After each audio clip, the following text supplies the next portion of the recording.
दोस्तों नमस्कार। नवरात्र का महीना चल रहा है, 9 दिन भी गुजर चुके हैं और आज नवमी है। आज नौ कन्या को खिलाकर जो नवरात्र है उसका एक तरह से जो गृहिणी है वह ख़त्म करते हैं और आज घूमने फिरने का प्रोग्राम बनता है। हमारे साथ अनामिका बैठी हुई हैं और अनामिका ने भी 9 दिन तक बहुत ही सुबह उठ के पाठ की, पूजा की और आज नौ कन्या खिलाने के बाद फाइनली थोड़ी फुर्सत में आई है। तो अनामिका, आपका स्वागत है डॉक्टर अजय स्पीक्स में। कैसा लगा आपको नवरात्र तक का सफ़र, वो पहले से आज 9वां दिन तक का? ये एक अद्भुत अनुभव है जो शब्दों के द्वारा व्यक्त नहीं किया जा सकता। ये सिर्फ महसूस करने की चीज़ है और ये एक अद्भुत शक्ति मिलती है। पता नहीं चल पाता कि कैसे ये 9 दिन माँ की आराधना और माँ की पूजा करते हुए बीत जाता है। और इसके करने के पीछे बहुत सारी बातें हैं जो मैं आने वाले समय में बस शेयर करना चाहूँगी अपने श्रोताओं से।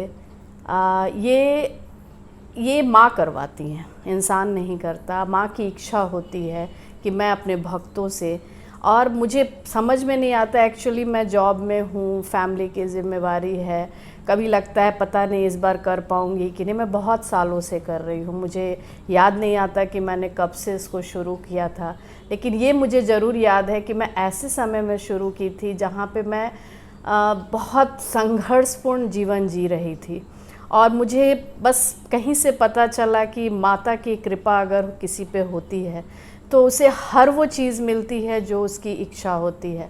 तो ये सब बातें मैं शेयर करूंगी, लेकिन इससे पहले आप लोगों को नवरात्रि की बहुत बहुत शुभकामनाएं। सबका मंगल हो, उनकी कृपा आपके घर तक बरसे, आपके परिवार का कल्याण हो, धन संपदा सुख आरोग्य। सबसे बड़ी बात मैंने तो ये देखा कि इस महामारी में पूरा विश्व जूझ रहा था। पूरे विश्व में हर एक घर में कहीं से कोई अच्छी खबर सुनने को नहीं मिली, लेकिन देखिए माता की कृपा की, कहना तो नहीं चाहिए कि माता की जो कृपा मुझ पे बरसी। मैं एक पाठ पढ़ती हूँ, उसमें कहती हूँ महामारी को भी ये दूर करती हैं और हमारा परिवार इस महामारी में सुरक्षित रहा। तो ये सब माँ की कृपा है। शायद मैं माँ की भक्त हूँ, सच्ची भक्त हूँ, तभी माँ ने इस महामारी में भी मुझे प्रभावित नहीं किया और मैं निरोग होकर उनकी आज तक सेवा कर रही हूँ। और मैं चाहूँगी कि भविष्य में इसी तरह से माँ इतनी शक्ति दे कि उनकी आराधना मैं कर सकूँ। अनामिका, आपकी बातें सुनकर तो एकदम महसूस हो रहा है कि जैसे आप डूब चुकी थी पूरी तरह से अपनी भक्ति भावना में।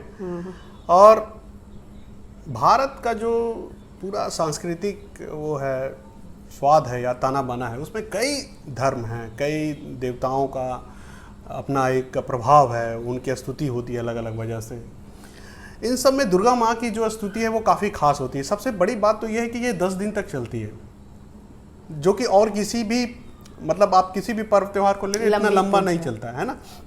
दूसरा ये है कि ये पूरी तरह से घर में मनाया जाने वाला भी पर्व है और बाहर वाला, यानी दोनों मज़ा है। आप बाहर घूमते भी हैं, पूजा पंडाल में भी जाते हैं, वहाँ भी आप मेला का मज़ा लेते हैं, त्यौहार का मज़ा लेते हैं, और घर में भी बहुत सारे अनुष्ठान करते हैं, वैदिक मंत्रों का उच्चारण करते हैं, पूजा पाठ करते हैं। सुबह सुबह उठकर आप एकदम मतलब तैयार होकर वो पाठ करते हैं, तो एक अलग ही ऑरा बनता है। घर का भी एनर्जी अलग होता है और बाहर का भी एनर्जी अलग होता है। आप खुद सुबह सुबह उठकर एकदम, मैं देखता था 3 बजे 4 बजे आप उठ जाती थी और वो फिर नहा वहा के तैयारी करके पूरा पाठ वाठ करती थी, उसके बाद स्कूल जाती थी। तो वो एनर्जी कहाँ से आती थी सुबह सब सुबह? माँ की शक्ति। मैंने पहले ही कहा कि ये शक्ति कहाँ से आती है पता नहीं, लेकिन माँ के लिए क्या कर गुजरूँ, क्या मैं माँ के लिए श्रद्धा में अर्पित कर सकूँ, क्या मैं उनके लिए कर पाऊँ, पता नहीं क्यों इस तरह की बेचैनी, इस तरह की शक्ति आती है कि अपने आप नींद, कोई अलार्म की ज़रूरत नहीं होती, खुद ब खुद उठ जाना, माँ के चौकी की पूरी सफाई करना। और मेरे यहाँ मैं कहूँगी, मैं हर काम के लिए मेरे पास आदमी है। ये आज संभव माँ के माता रानी की कृपा से हो पाया, लेकिन माँ का काम करना मैं खुद से करना पसंद करती हूँ, क्योंकि आज जो भी मैं हूँ, जो भी मैंने हासिल किया है, माँ की कृपा का ही फल है और ये शक्ति माँ देती हैं। जबकि मैं बहुत आलसी हूँ, मैं सच कहूँ तो मैं बहुत आलसी हूँ। कभी कभी तो पानी लेने का उठने का मन नहीं करता, लेकिन इस 9 दिन में पता नहीं कहाँ से ये ऊर्जा आती है। कभी कभी मुझे भी ताज्जुब होता है कि मैंने इतना बड़ा पर्व इतनी आसानी से कैसे ये बीत गया। और शायद ये माँ करवाती हैं, ये माँ की शक्ति है जो मुझे अपने आप मैं उसको करने लग जाती हूँ। कई लोगों को काफ़ी डर होता है इस तरह का, मतलब कलश स्थापना में कुछ गलती ना हो जाए, घर में रह रहे हैं, कुछ पाप ना चढ़ जाए, कुछ ऐसा ना हो कि कुछ मंत्रों का सही उच्चारण ना हो या विधि विधान का सही से प्रयोग ना हो। तो आप जब कलश स्थापित करना शुरू किए, कई सालों से आप कर रही हैं, तो आपके भी मन में ये सब शंकाएं थी? बिल्कुल। तो फिर इन शंकाओं से आपने कैसे पार पाया? मैंने हमेशा सुना है कि ये खुद से नहीं करना चाहिए, ये माता रानी नाराज हो जाती हैं। कुछ भी अगर गलती हो जाए तो उसका दुष्परिणाम परिवार को झेलना पड़ता है। तो ऐसा कोई काम या ऐसा विध आप ना करें जो आप नहीं जानते हैं। सही बात है, संस्कृत तो मेरी अच्छी है नहीं, मैं उच्चारण अच्छे से कर रही हूँ कि नहीं, ये डर भी होता है। लेकिन मैं आपको कुछ अपना अनुभव बताऊं। एक बार मैंने हवन भी मैं खुद से करती हूँ। ऐसा है कि कहते हैं हवन कभी भी हो तो ब्राह्मण से ही करवाना चाहिए। मैंने कहा, और मैं आपको बताऊं कि मैं पूजा करना तो चाहती थी, लेकिन आर्थिक रूप से मैं उतनी संपन्न नहीं थी कि इतना दान दक्षिणा मैं पंडित को दे सकूं। शुरुआती दौर में मेरी स्थिति यही थी, लेकिन मैं माँ की पूजा करना चाहती थी। ये तो भला हो इस इंटरनेट का कि मैंने एक एक चीज़ सीखने की पहले कोशिश की कि कैसे माँ को प्रसन्न किया जाए। तो मैंने इसी तरह से हवन की भी सारी विधि को समझा, और जब मैं करने बैठी फर्स्ट टाइम जब मैंने किया तो मैंने हर वो चीज़ जो भी विधिवत, मुझे हर चीज़ समझ में भी आने लगी कि हम इस तरह से जो आहुति देते हैं, हर एक अध्याय आपको पता होगा 13 अध्याय होते हैं। ये मैं पहले नहीं जानती थी, कुछ साल मैंने पंडित से भी पूजा कराई थी, लेकिन मुझे वो जानकारी नहीं हो पाई थी कि आखिर हम ये करते क्या है और किस लिए करते हैं। तो जब मैंने 13 अध्याय पढ़ा, और हर एक अध्याय के बाद जब अंतिम दिन में हवन होता है तो हर एक अध्याय के लिए हम लोग आहुति देते हैं और विशेष आहुति देते हैं। ये ज्ञान मुझे तब हुआ जब मैंने उस पर पूरा स्टडी किया। अब तक आप ये जानते होंगे कि मैं अकाउंट्स और बीएसटी की टीचर हूँ, पर मैंने पता नहीं क्यों, शायद माँ चाहती थी कि हर वो विधि मैं जानूँ, हर वो जो भी तरीका है माँ को खुश करने का मैं कर सकूँ। तो मैंने हर तरीके से इंटरेस्ट, कहते हैं ना, इंटरेस्ट होना चाहिए। जब आपको इंटरेस्ट जाग जाता है तो फिर क्या करूँ, कैसे माँ को प्रसन्न करूँ।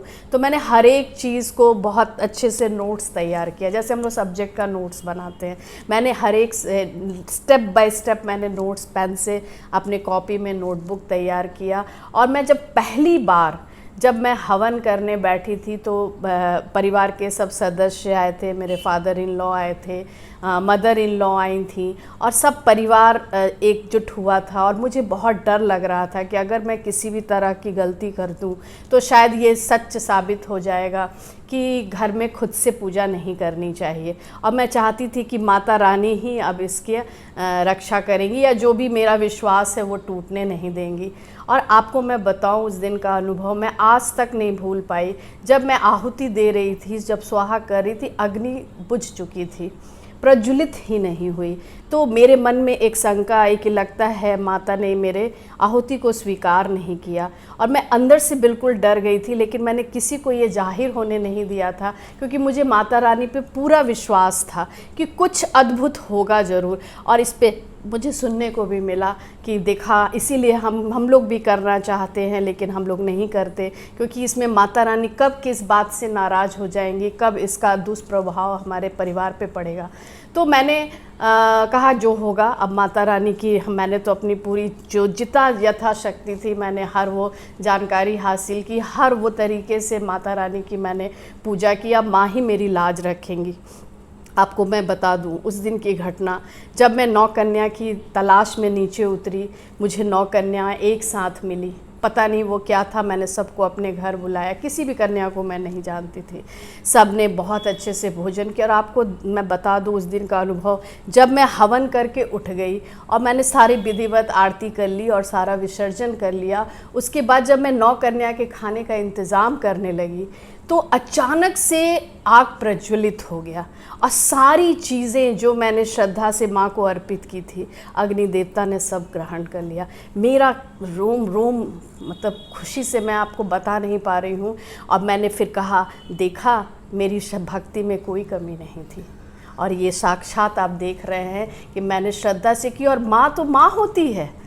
अगर गलती कभी किसी से जाने अनजाने भी हो जाए तो माँ कैसे नहीं क्षमा करेगी। तो माँ ने मेरी लाज रखी, और वो शक्ति इतनी ज़्यादा बढ़ी कि कोई भी साल नहीं होता कि मैं कैसे माँ को याद ना करूँ, कैसे माँ को मैं स्वागत ना करूँ। मैं रोक ही नहीं पाती अपने आप को। जी, जब आप बहुत भक्ति में लीन होते हैं तो बहुत छोटी छोटी चीज़ों को भी आप बहुत गौर से ऑब्जर्व करते हैं। जब आपकी आस्था बहुत प्रबल होती है, प्रज्वलित होती है, तो छोटे छोटे विधि विधान को भी आप बहुत गौर से देखते हैं और उसको ऑब्जर्व करते हैं, और उसके फ़ायदे नुकसान या उससे फल या अपनी भावनाओं को जोड़ते हैं। और एक भक्त का पूरा आशय यही होता है कि भगवान प्रसन्न हो, खुश हो, संतुष्ट हो, और बदले में उन्हें भी खुशी, प्रशंसा और प्रसन्नता भी मिले और थोड़ी संतुष्टि भी मिले। तो और इसके लिए भक्त तरह तरह के त्याग भी करते हैं पूरे नवरात्र में। जैसे अगर मैं अपनी ही बात करूं तो मुझे दो चीज़ बहुत प्रिय है। मतलब दिन में 4-5 बार मैं चाय पीता हूं, दूध पीता हूं। आप देखती हैं कि कई बार मैं चाय दूध पीता हूं, लेकिन मुझे लगा कि नवरात्र में अगर त्याग करना है तो फिर उसको भी छोड़ना होगा। तो मैंने पूरे नवरात्रि में 9 दिन तक ना चाय ना दूध। इसी तरह से हर आदमी से मैं सुनता हूँ, कोई फलाहार होता है यानी केवल फल पे होता है, कोई है कि आपको पता होगा कि कोई अगर कोई लत है तो वो भी छोड़ने की कोशिश करता है। तो इन सारी चीज़ को आप किस नज़रिए से देखते हैं? मतलब कि ये करना क्यों ज़रूरी है? कैसे इससे आदमी मजबूत हो सकता है, व्यक्तित्व में मजबूती आ सकती है, और आगे जाकर कोई अगर कुछ समस्या है तो वो दूर हो सकती है?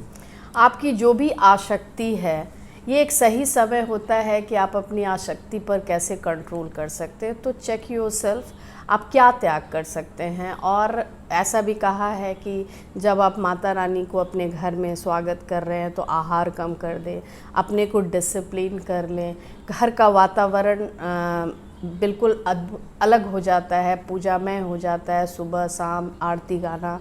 तो त्याग की जहाँ तक बात है, एक टाइम फलाहार करती हूँ मैं, एक टाइम मैं अनाज लेती हूँ।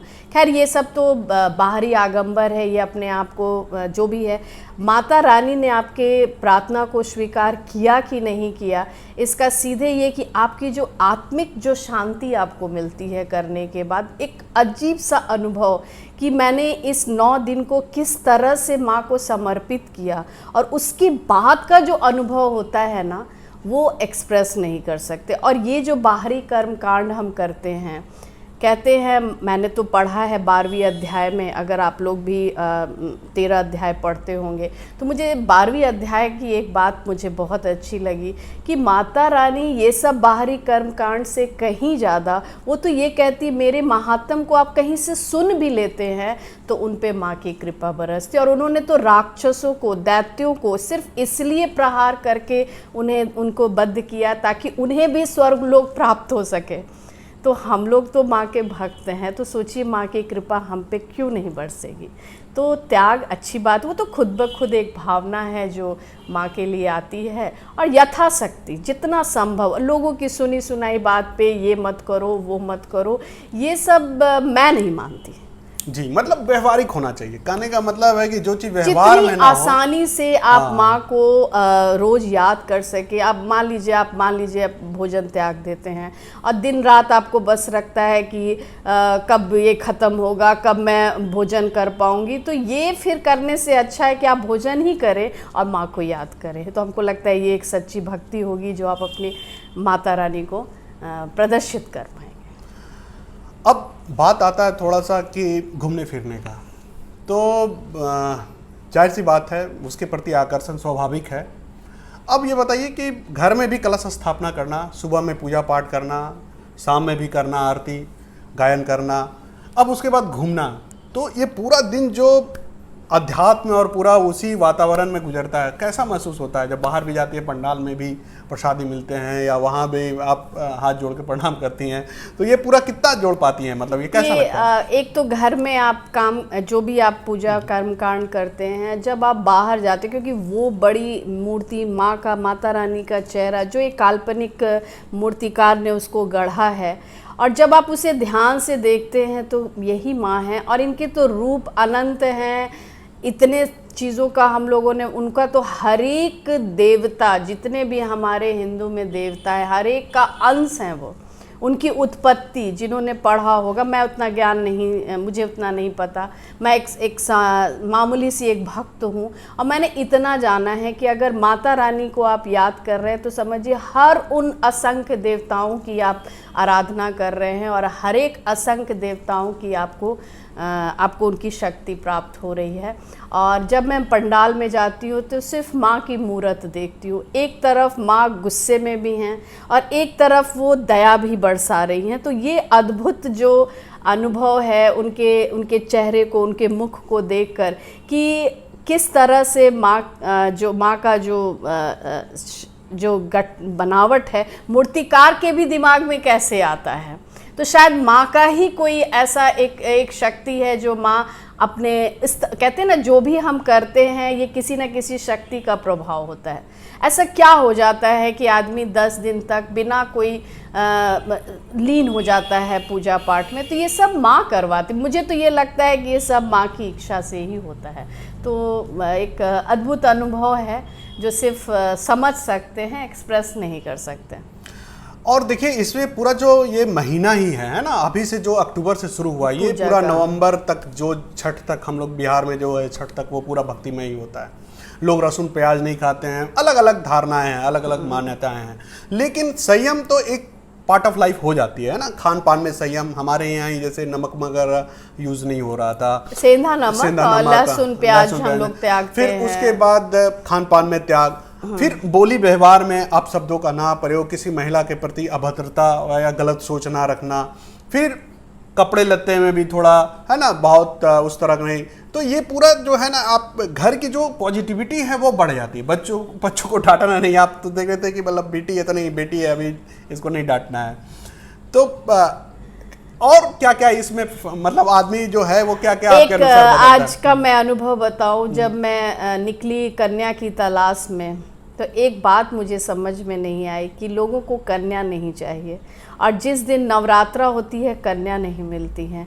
तो ये एक मैसेज है हर एक के लिए कि ये जो भेदभाव अब तो खैर धीरे धीरे कम हो रहा है, पर कितना कम हो पाया हम नहीं जानते, लेकिन हर एक का अपना महत्व है। और आज जो हम इतनी दुर्गा माँ के जो 9 रूपों की बात करते हैं, ये क्या है, हर एक कन्या में आपको नज़र आएगी। तो एक कन्या के प्रति जो पॉजिटिव सोच है कि घर में कन्या है तो समझिए कि सुख है, शांति है, समृद्धि है, प्रगति है।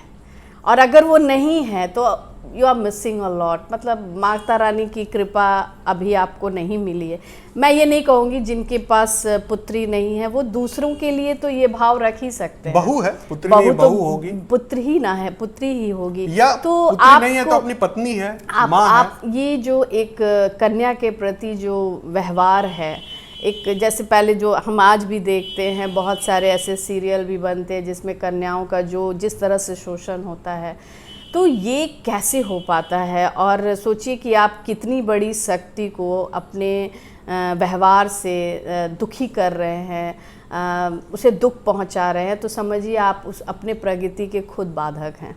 और आपकी देखिएगा, आप महसूस कीजिएगा, जहाँ पे जिस घर में औरत का अपमान होता है, जिस घर में लड़की को महत्व नहीं दिया जाता, वो घर की कभी तरक्की नहीं होती। और जिस घर में लड़की की इज्जत है, महिला की इज्जत है, आप देखिए वो घर धन्य धान और सुख समृद्धि से भरा हुआ है। तो ये कभी नहीं सोचना चाहिए कि लड़की है तो शादी में खर्चा होगा। यार ये तो सब माता रानी खुद साक्षात आपके घर आई हैं, और आप देखिएगा अब उसके लिए तो छोड़िए, आपको धन धान से भर देंगी। तो ये मेरा अपना मानना है कि मैं ऐसा सोचती हूँ, और ऐसा ही हर एक को ऐसा सोचना चाहिए। तो ये बड़ी मैसेज है कि हम लोग क्या है कि स्तुति में तो हमारे दुर्गा माँ, काली माँ, तमाम इस तरह लक्ष्मी, सबकी सरस्वती पूजा सबकी करते चाहते हैं, हैं, हमें लेकिन ज्ञान आपके चाहिए, इर्द सरस्वती गिर्द के। भी वही शक्ति है। बिल्कुल। उस शक्ति को महसूस कीजिए और उस शक्ति का लाभ उठाइए। बिल्कुल, वो शक्ति आपको हर तरह से आगे सफल करेगी। बिल्कुल तो बिल्कुल। उसे आप नजरअंदाज ना करें।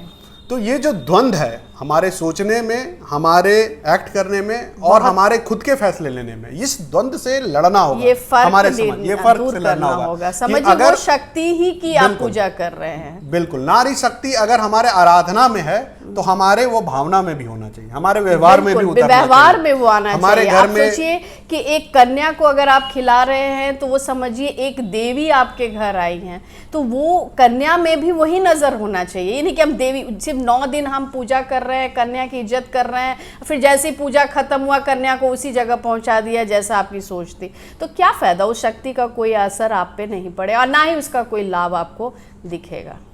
यानी व्यवहार में उतरना ज्यादा जरूरी है। पूजा से व्यवहार में जब चीजें आती है तभी बदलाव होती है, या तभी वो सात्विकता आपके अंदर वास करती है, और तभी आप जो कहते हैं ना कि आशीर्वाद, चमत्कार या भगवान का प्रसाद तभी आपको मिल पाता है, वरना वो क्षणिक होता है। अनुभव कर पाएंगे तो अनुभव की चीज जी है। जी। और मैं तो ये भी देखा कि आप कन्या को खिलाने के बाद पैर छू छू कर आशीर्वाद ले रही थी। बिल्कुल, देवी साक्षात हमारी ये फीलिंग आती है अपने आप की देवी साक्षात हमारे घर आई हैं, और मुझे जो श्रद्धा भाव से हम अपनी भावना को व्यतीत कर सके, जैसे हम एक्सप्रेस कर सके, कोशिश की जाती है। और मैं आपको ये बताऊं कि ये करने की इतनी शक्ति आई कहाँ से। मैं जब स्टूडेंट लाइफ में थी तो मैंने बहुत से फाइनेंशियल क्राइसिस देखे, उसी में मैंने जॉब भी किया और मैं बहुत कुछ करना चाहती थी लाइफ में, कर भी रही हूँ, आगे भी बहुत कुछ मैंने सोचा है।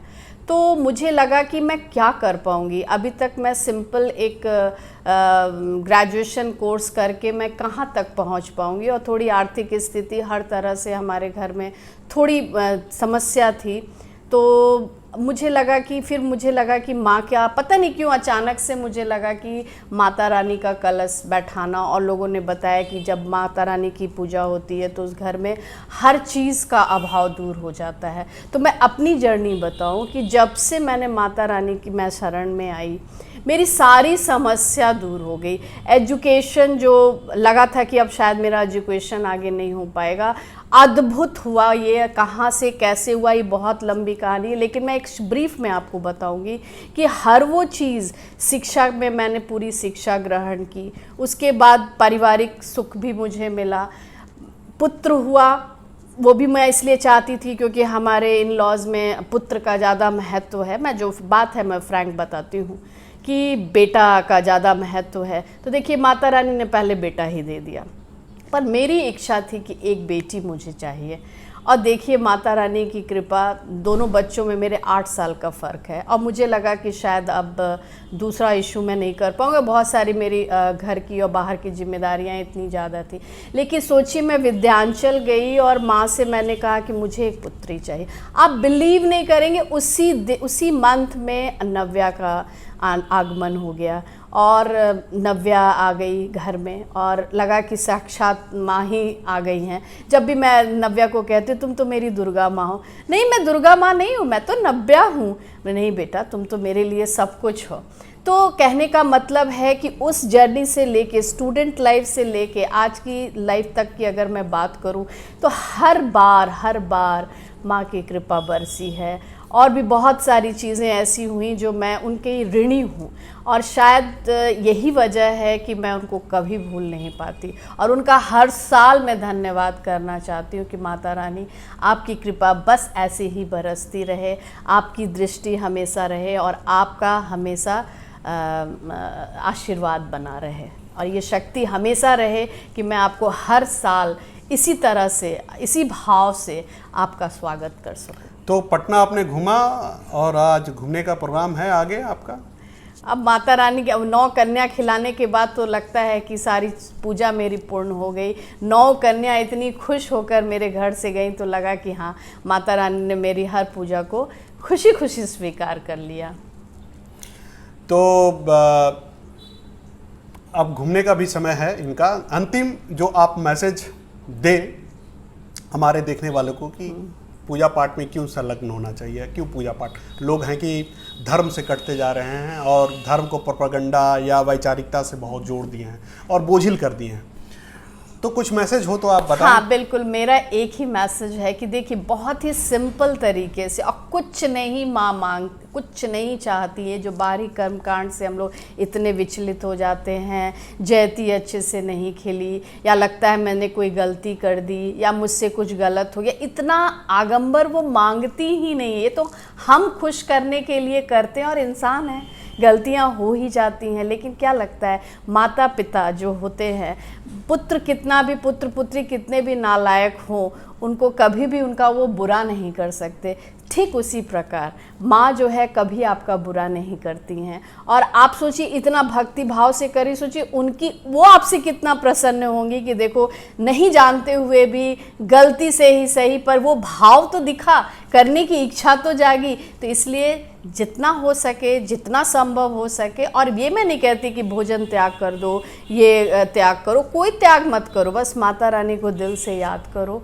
माँ की कृपा आपके घर हमेशा बनी रहे, और इसी शुभकामना के साथ कि आपके घर में सुख, समृद्धि, शांति, उन्नति, हर तरह से माता रानी की कृपा आपके घर हमेशा बनी रहे, मैं यही कामना के साथ समाप्त करना चाहूँगी। और बिल्कुल मैं भी अब इसी बात को आगे बढ़ाते हुए कि आपको भी ज्ञान मिले, अध्यात्म मिले, ध्यान मिले, दर्शन मिले, दृष्टि मिले, आशीर्वाद मिले, और आप भी हमेशा खुश रहें, चंचल रहें, मुस्कुराते रहें और हमेशा ऊर्जा से भरे रहें। तो आज के लिए इतना ही, फिर मिलते हैं अगले किसी विषय के साथ। धन्यवाद। नमस्कार।